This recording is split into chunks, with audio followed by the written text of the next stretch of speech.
Hi, this is Graham and I do hope everyone's having a great day. Welcome to the final part of this video series I've been running on the Panasonic Lumix FZ200. In today's video I want to look at some of the advanced features this camera has. For example, we'll be looking at programming the function buttons, and the function buttons can give you direct access to some of the menu features that you might have to search for. I'll also be looking at the custom memory set option, and this gives you 4 profiles you can define for your particular types of photography. So if you're out and about with your camera and see a scene that you want to capture, it might be easier just to turn to one of the custom memory set options, and that will recall some of the parameters you've set up. For example, you may want a vivid photo style for this type of scene, or you may want to increase the brightness and contrast. These things you can set up in the custom memory set options. Being able to recall them at an instant is one of the nice features this camera has, along with the programmable features of the function buttons. I'll also be looking at the in-camera edit facilities. When you take a photograph in one of the photo styles, you may want to modify it to give you a different picture. So for example, if you've taken a nice picture of a landscape, you might want to look at that in a high dynamic range option, or you might want to convert it to a sepia tone. And you can do those in camera without having to do that in photo editing software afterwards. So those are some of the options this camera has to improve your photography and give you a little bit more creative scope.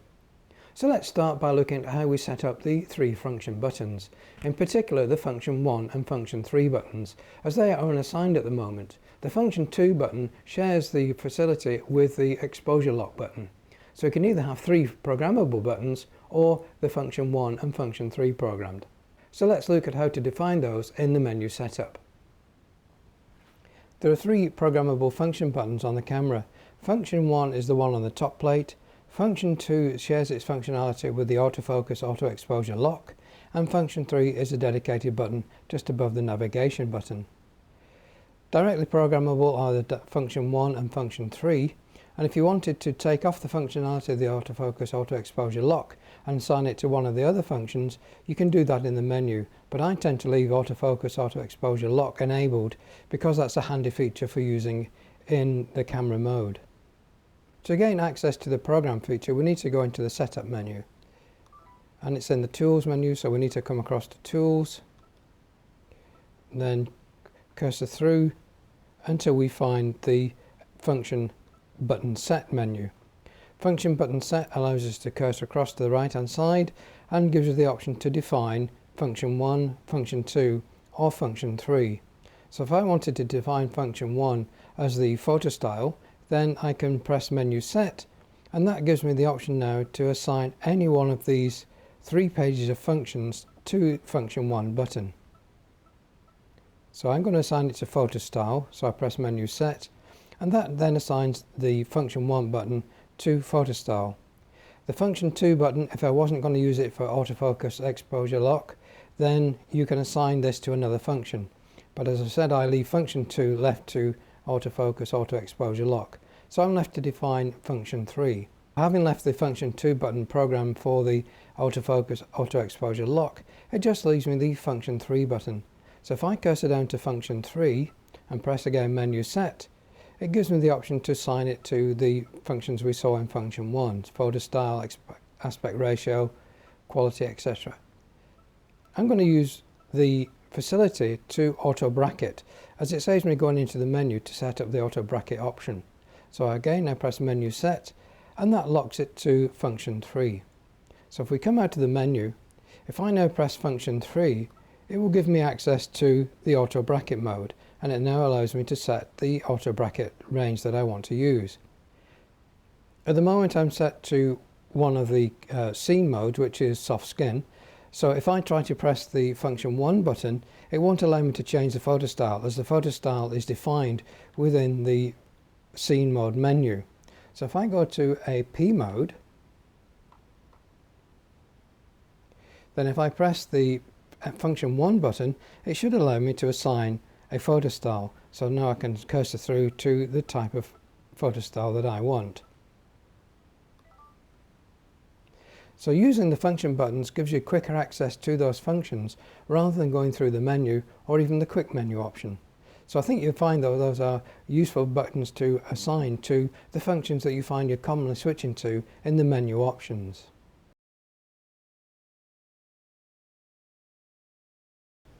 Let's now look at setting the custom modes. The custom modes gives you the ability to set 4 different profiles in the camera. I use them to replace the P, A, S or M modes. For example, you could have a completely different setup in the P mode compared to the A mode or the S mode. It depends on your style of photography and which menu items you want to save in each of the profiles. To explain it further, let's have a look at the custom profiles. So for example, let's set up the camera in the P mode and look at some of the menu items I might want to set up in P mode, and then we'll save them into the C1 profile. So first of all, we turn to the P mode and set up all the items that we want.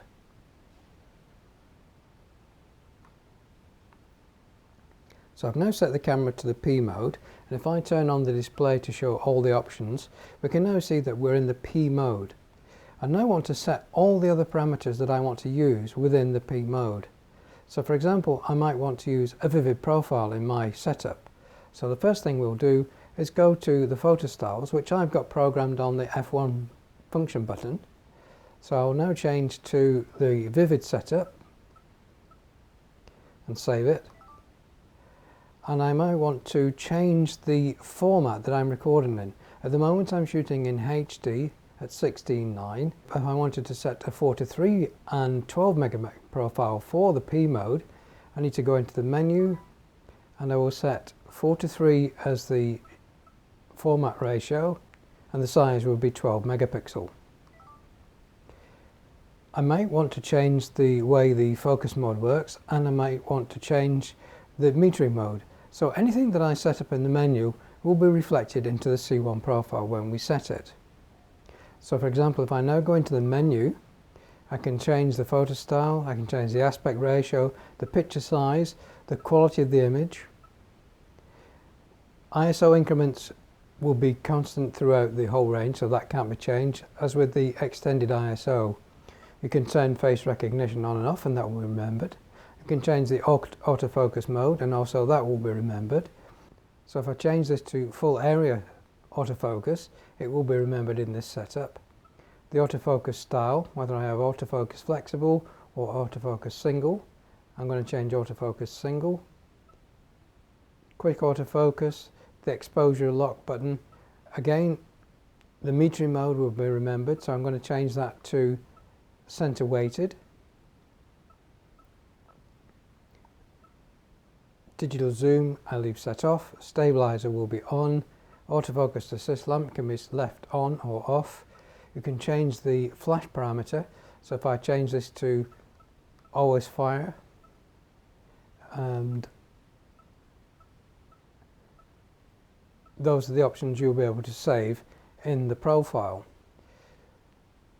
Once you've set everything that you want to do in that particular setup, it's a case of now going to the custom memory set option to store those into the profile you need.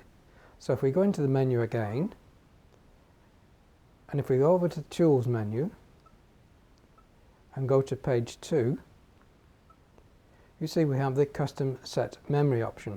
And if I cursor to the right, it will ask me whether I want to save this as C1, C21, C22 or C23 profile. I'm going to save this as my C1 as my primary setup. So when I press set, it will ask me, do I want to override the parameters that are already in the camera? In this case I do, so I'm going to go up to the yes and press menu set. It now tells me that custom memory set is complete. Go back into the shooting mode. Nothing changes as we've only registered those setups.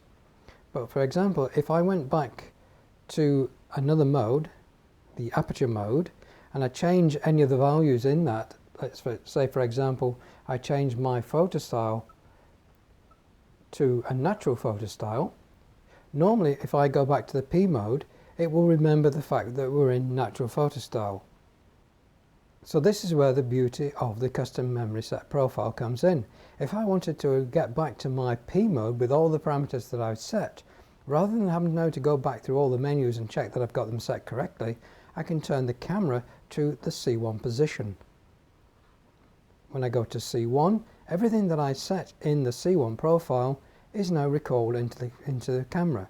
So I've now got my P mode, the vivid profile, 12 megabits at 4:3 aspect ratio, center weighted, autofocus single, and the multi-focus mode. So you can see that the profile has remembered everything that we set into it. You can even record the ISO value. My routine shooting I normally shoot in aperture priority mode. So if I set the camera up to aperture priority now, by turning the top control dial of course to the A position, I can now set all the parameters that I want for my aperture priority. Normally I would want the standard photo style, so I'll change to standard photo style by selecting it on my F1 button. For this profile I want to set 16:9 with 9 megapixel. So if I go into the menu and I set the aspect ratio to 16:9 and I set the picture size to its maximum, which is 9 megapixel, and let's just check the other options. Face recognition I want off. Autofocus mode I will have into single area. Autofocus style, autofocus flexible. Metering mode will set to full area. Stabilizer on, autofocus assist lamp off. And those are the options that I'll want. So if I go back to the shooting menu, if I want to now save the ISO that I would like to use in this setup, and for example I might want to say set this to ISO 200. Now that I've got all the information set in the menus for my aperture priority mode, if I go to any other shooting mode, for example the shutter priority mode, and I change for example the ISO to 1600 for a particular shot, and I carried on shooting, to get back to my aperture priority mode and everything that I set in there, I just go to the C21 position. So I turn the top control dial to the C2 position and the camera will ask which one do I want to recall, and I will say C21 by pressing the menu set button. You can now see that the camera has brought back the parameters that I set in the C21 profile. So it's brought back my ISO to 200, set me to full area metering, it has set standard profile, the 9 megapixel 16:9 HD format, autofocus flexible, and central area exposure metering. So it's recalled all the parameters that we set for C21. And it will do that for every time I go back to the C21 position. So effectively you'll have the facility to set up 4 different cameras within the one camera body. So providing you can remember what you've set against the C1 or the C21, C22 or the C23 profiles, you'll have no problem. The way I remember it is that my normal shooting mode is aperture priority. So this is my primary function, and I'll set everything that I need in aperture priority mode. So for example that will be ISO 100, standard profile, 16:9 and 9 megapixel. I'll save all that under the C1 profile. I will then set the S mode under C21, the M mode under C22 and the P mode under C23. So in effect I've got the 4 modes set under C1, C21, C22 and C23 instead of P, A, S or M. This way I know exactly what profile I've got set up and I don't have to think about having to reset anything in the menus before I start taking a shot. I do think it's a fantastic way of setting up the camera, as when you want to take that ideal shot, all you have to remember is which profile to switch to and everything in the camera is set up ready to use. Another element on the display you might have noticed is the histogram, and the histogram is set up in the tools menu, and the histogram shows me the distribution of pixels in the dark on the left hand side and in the white on the right hand side. Between the dark and the light are all the shades of grey. So the vertical axis is the number of pixels and the horizontal axis is black to white. So the histogram at the moment is showing me that the camera is set up with a amount of black pixels which are down here, but there are no white pixels in this scene. But I know on the actual scene the feet on these 2 teddy bears are actually white. So the camera is not recording the white correctly. It's because at the moment I've got the exposure compensation set to -2/3 of an EV. If I change the exposure value compensation, we should notice a shift in the pixels and it will bring the whites more to the right hand side. So if I go to exposure value compensation by using the top control dial and pushing it in until I get to exposure value compensation set, if I now rotate the dial to the right, I'm now bringing the histogram so that the distribution is more centralized. So now the whites which are appearing on the right hand side are reflected from these parts of the image. So as far as the camera is concerned now, the image is correctly exposed. If I take that shot, we can have a look at it in the video. If you half depress the shutter button, it will show you the actual distribution of pixels that the camera will take. So you can see that the camera is now half depressed as we've got the shutter lock, and you can see the distribution of pixels is correct.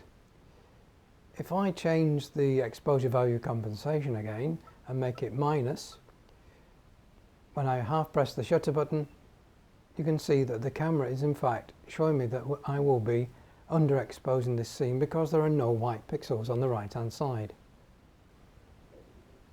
Normally the camera will try to get the exposure as correct as it possibly can, and you can actually determine this by use of the histogram. If I overexpose, you'll notice now that the black areas are now starting to come away from the left hand edge. So at the moment we're now pushing the highlights away and increasing the amount of light in the shadows, so the blacks now become grey. If I increase that even more, you'll notice that the blacks start to creep right way into the histogram, and you can see that on the area here in the display that the blacks have now become grey. That's indicated by the fact that we've got no midtones and everything is now being pushed out to the right hand side. So we just adjust the histogram until we've got blacks and whites appearing uniformly. Another useful tool to switch on is the highlight mode, and if we set that on in the tools menu,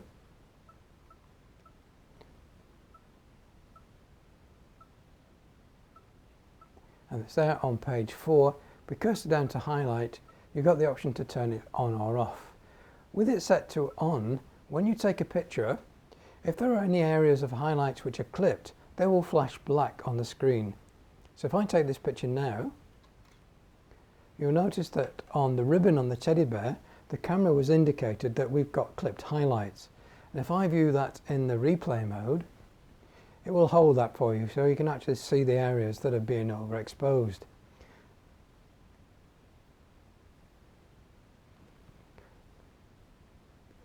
To reduce that, we can obviously change the exposure, and I'll do that by using the exposure value compensation.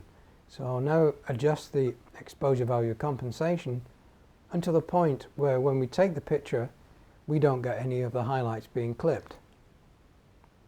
So you now see the areas of clipping are much reduced. You'll get to a stage where you have to make the choice of whether the midtones are going too dark compared to the highlights. So now there are no areas of the scene which are being clipped, but we have to then look at the overall image and say, is the whites now going too dark compared to the rest of the scene? In this particular scene, I think the highlights, shadows and midtones are okay. You may have noticed that if you go into the replay menu, you get the option to retouch, and this is again one of the nice features of this camera, is that you can change the way the photograph looks even after you've taken the original image. So if I go back to the replay menu, you can see that we've taken the previous scene and we've got the retouch icon showing. To enter the retouch, we use the up navigation button, and we have auto retouch or creative retouch. Auto retouch tends to overdo things, so it's better to go into the creative retouch mode. On the right hand side of the display now, you can see all the creative styles that are available when we use creative mode in our original shooting menu. The only difference is we don't get the option to change the parameters of these filters. So for example, if I wanted to change the image that we just shot into sepia, I just select sepia from the creative retouch menu and then just press menu set. Do I want to save this to a new picture? Respond yes, and that will create a new image based on the previous image. So image number 10 was the original image. Image number 11 now becomes the sepia toned image. I can even further work on this image if I wanted to. I could add the toy camera effect by adding vignetting on it. So if I go to the retouch menu, come back to creative retouch, and then I can go through the menu until I find the toy camera effect, and again press menu set, and then you can change the toning. We'll make it a warmer tone. Save to new picture. Yes. So now we've got 12 images. The original image 10, the sepia toned image 11, and the one with the toy camera effect applied on 12. Go back to the original image, go into retouch, go into creative retouch. We'll go for the one color mode. And now I'm going to try and select the reds of the bow and leave the rest of it in black and white. Menu set to change the option. We'll go across to the color we want to keep, and that's going to be the red. Save to new picture, yes. And we can now see that we've got a one color mode. So we've got black and white image apart from the red bow of the teddy bear. Another useful tool to set is the one that I've always got displayed, and that's the guidelines. And at the moment I've got the guidelines set to the rule of thirds. So on the intersection of each of the two vertical and two horizontal line, we have the strongest elements of composition. So if you are framing your subject, if you have the central point of interest on one of the intersections of the vertical or horizontal lines, it creates a more dynamic picture. And to turn those on, we need to go to the Tools menu,